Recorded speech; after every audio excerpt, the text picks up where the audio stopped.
আপনার মায়ের মানে আপনাদের কি সমস্যাটা কি ছিল? সমস্যা অনেকদিন থেকে সমস্যা।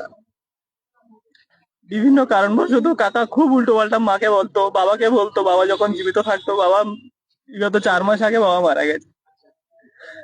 তো সমস্যা অনেকদিন থেকেই সমস্যা। কিন্তু কালকে দিনে মানে একটা ঘটনা ঘটে যায়।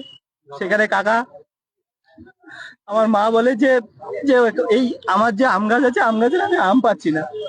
তো সেখান থেকে আম পাবে না, পাচ্ছে না। গ্রামের 2-4 জনকে জানায়। তারপরে গিয়ে রাতে আমরা তারপরে রাতে 2-4 জন গ্রামের লোককে জানাই, সবাই সবার মতো করে মন্তব্য করে। তারপর রাতে আমি মাকে ফোন করি। প্লাস আমি আমার কাকার ছোট ছেলে, মানে ওর নাম প্রসেনজিৎ, আর ওর ডাক নাম পিন্টু। ওকে আমি রাতে ফোন করি। তখন তার অডিও কলও আমার কাছে আছে, আমি পুরো ঘটনাটাকে রেকর্ড করি। আমি বলছি, দেখ তোরা কি চাইছিস? তোরা মাকে ওখানে থাকতে দিবি না, তোর বাবা বলছে চপারে ধার দেওয়া আছে, তোর মা বলছে আমি মুন্ডু কেটে দেবো। তাহলে তোরা কি চাইছিস?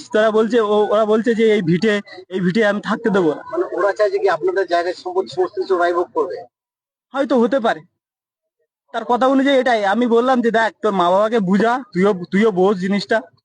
পুরো ঘটনা রেকর্ড আমার কাছে আছে, ওটার সাথে 20 মিনিট আমি কাল রাতে কথা বলেছি। আমি বললাম তোর বাবা মাকে বুঝা, আর আমি